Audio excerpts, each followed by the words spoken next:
estudando e meditando sobre a palavra de Deus nesses últimos dias, o Senhor me levou ao livro do Apocalipse, no capítulo 7, do versículo 9 ao versículo 14, onde nós vemos a visão dos mártires na glória, onde o apóstolo João nos diz sobre aquilo que ele viu, sobre os mártires no céu. E algo me chamou muito a atenção, porque exatamente aquilo que o Senhor vem por inúmeros homens de Deus dizendo a respeito da necessidade de uma mudança de vida, sobre a necessidade de se voltar toda a sua igreja para Ele, e ainda sobre a realidade do arrebatamento e de quem sobe e de quem fica, está neste texto. Apocalipse 7, do versículo 9 ao versículo 14. Veja o que o Senhor nos revela. Guarde isso no seu coração, pois é uma revelação do Deus Altíssimo para cada um de nós, a começar de mim mesmo, que falo a vocês. Apocalipse 7, versículo 9, diz assim: Depois dessas coisas, olhei, e eis que uma multidão, a qual ninguém podia contar, de todas as nações, e tribos, e povos, e línguas, que estavam diante do trono e perante o Cordeiro, trajando vestes brancas e com palmas nas suas mãos, e clamavam com grande voz, dizendo: Salvação ao nosso Deus, que está sentado no trono, e ao Cordeiro. Pulo para o versículo 13. E um dos anciãos me falou, dizendo: Estes que estão vestidos de vestes brancas, quem são e de onde vieram?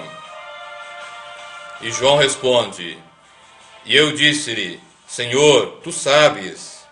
E ele disse-me: Estes são os que vieram da grande tribulação, lavaram as suas vestes e as branquearam no sangue do Cordeiro. Veja bem o que o Senhor nos revela aqui. No versículo 9, João viu uma multidão que ninguém podia contar, de nações, de tribos, povos, línguas, que estavam diante do Cordeiro, uma multidão impossível de calcular.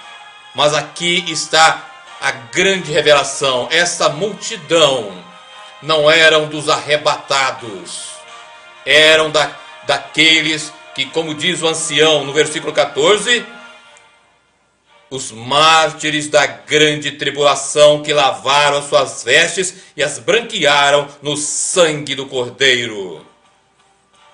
E por que eu sei disso? Primeiro, no versículo 9, eles estavam com palmas nas suas mãos, eles não tinham coroas, porque a coroa é o galardão daquele que faz obras para o Deus Todo-Poderoso.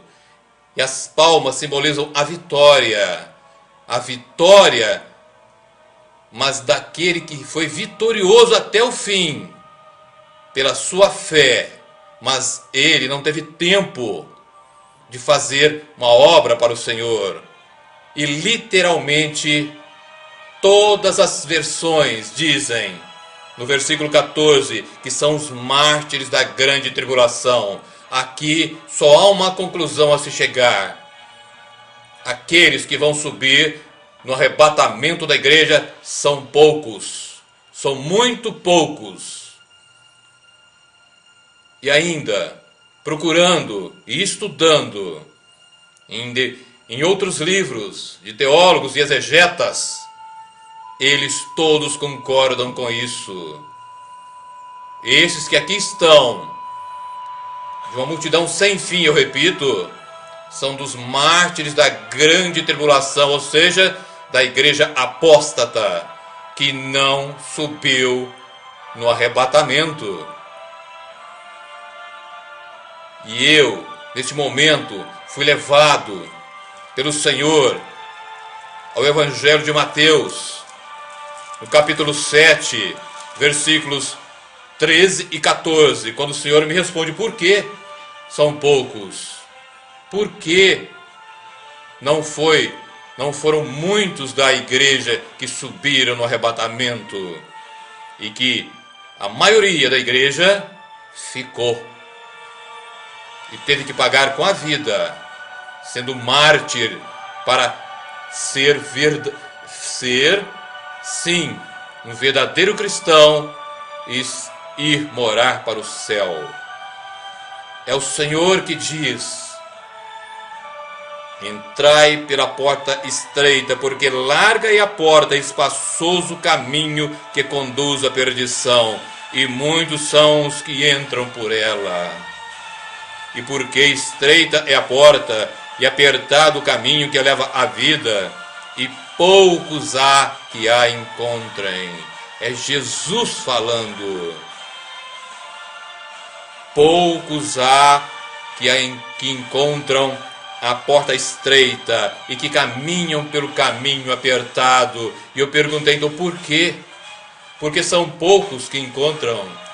Ele me levou no mesmo capítulo de Mateus, no versículo 21, quando ele diz: nem todo aquele que diz Senhor, Senhor, entrará no reino dos céus, mas aquele que faz a vontade de meu Pai que está nos céus.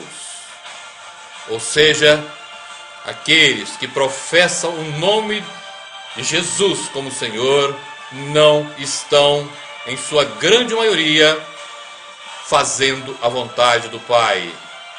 São cristãos somente de declarar, mas a sua vida é um contra-testemunho contra o Evangelho, não contra o mundo.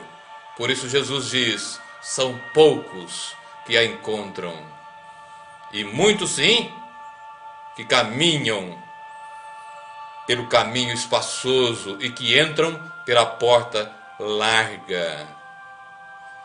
Eu então, continuando a orar ao Senhor, me vi diante da igreja do Senhor aqui na nossa querida pátria, no nosso querido Brasil. O Senhor foi me colocando fatos do porquê que poucos sobem no arrebatamento. Deus, o Deus Todo-Poderoso, o Deus que é santo, o Deus que é perfeito, o Deus que é sagrado, o Deus que é amor e que é misericórdia, mas que é justo, que exerce justiça, tem algum dever para com um país que, apesar de ele ser considerado um dos maiores países cristãos do mundo, é um país que verdadeiramente odeia a Deus e a verdade. Será que Deus tem dever para com um país assim?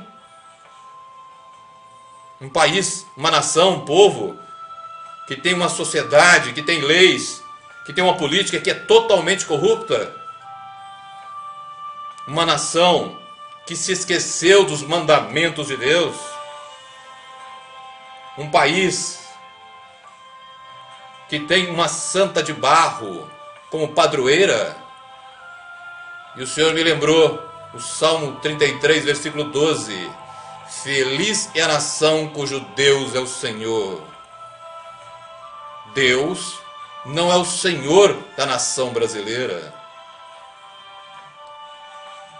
Será que Deus tem obrigação, tem dever para com um país que é chamado de país do futebol, que é chamado de país do carnaval?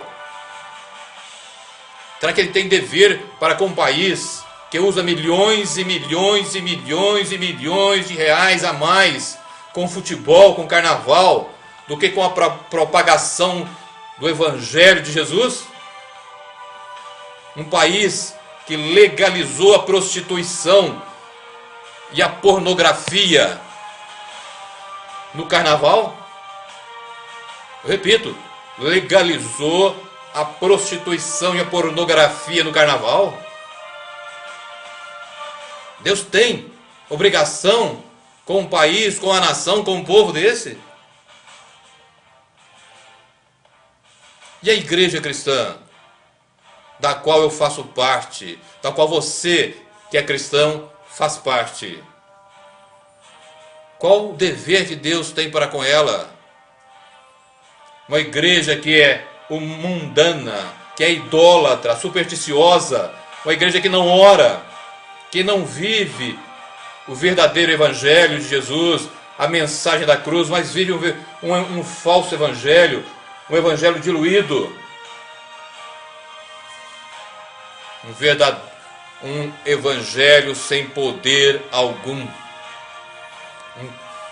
um cristianismo baseado e sustentado por movimentos humanos, sustentado por crendices, sustentado por amuletos. Será que Deus tem dever para com a igreja assim? Para com o cristianismo vivido assim? Os cristãos, entre aspas, acreditam muito mais numa rocha ungida, um telefone ungido e tantas outras crendices em meia ungida, em redinha ungida e tantas outras superstições, lenço ungido, etc, etc, etc. Acredita muito mais nisso do que no evangelho sagrado de Jesus Cristo, do que na santa palavra de Deus. Um cristianismo onde 95% ou mais das igrejas pregam e vivem a miserável e famigerada teologia da prosperidade. Eu repito, qual o dever de Deus para uma igreja, para um cristianismo assim? Para uma igreja onde os pastores, onde os ministros de megas ministérios, de mega impérios estão constantemente envolvidos em lavagem de dinheiro, em corrupção, em adultérios, em idolatria. Igrejas que são empresas e nunca a coluna e firmeza da verdade, como nos diz a palavra de Deus. Deus tem obrigação para com uma igreja assim, para com o cristianismo assim? Uma igreja assim será arrebatada? Em hipótese alguma. Deus tem compromisso com quem deixou de ser a noiva do Cordeiro e se transformou em amante do mundo? Igreja onde a maioria, a começar do pastor, nunca nasceu de novo e continua dizendo que é cristã. Qual o dever de Deus para com uma igreja, para com o cristianismo assim? E para com uma nação como a brasileira? Responda-me. Pois eu creio que ele não tem dever algum. E o Senhor só não executou plenamente o seu juízo contra esta nação, contra nós, como a igreja, que representamos a igreja cristã, e também contra inúmeras outras nações do mundo, por uma só causa. Ele só não executou plenamente ainda o seu juízo contra este mundo perverso, contra essa sociedade sem Deus, contra essa igreja que caminha mais em favor e através de modelos e de sabedoria humana, de movimentos humanos, como já disse. Ele só não executou por uma razão. Lembra você de Abraão, quando ele intercedeu por Sodoma, em Gênesis 18? Lembra lá depois, leia lá depois, Gênesis 18, quando ele intercedeu por Sodoma. Somente Abraão intercedia por Sodoma. E o mesmo ocorre hoje. O que eu quero dizer é que existe uma pequena porcentagem, e por causa de alguns poucos cristãos e de umas poucas igrejas que vivem intercedendo pela nação, pela igreja brasileira e inclusive pelo mundo, tão somente por isso o Senhor não executou ainda plenamente o seu juízo. Nós estamos vivendo debaixo de uma misericórdia do Senhor esticada ao extremo. Mas a palavra de Deus me diz que Deus é lento em se irar, mas não tem o culpado por inocente. Não duvide, o juízo de Deus, o julgamento de Deus está muito próximo, pois ele não tem compromisso algum, repito, com uma igreja e com uma nação que o odeia, assim como também a verdade da sua palavra.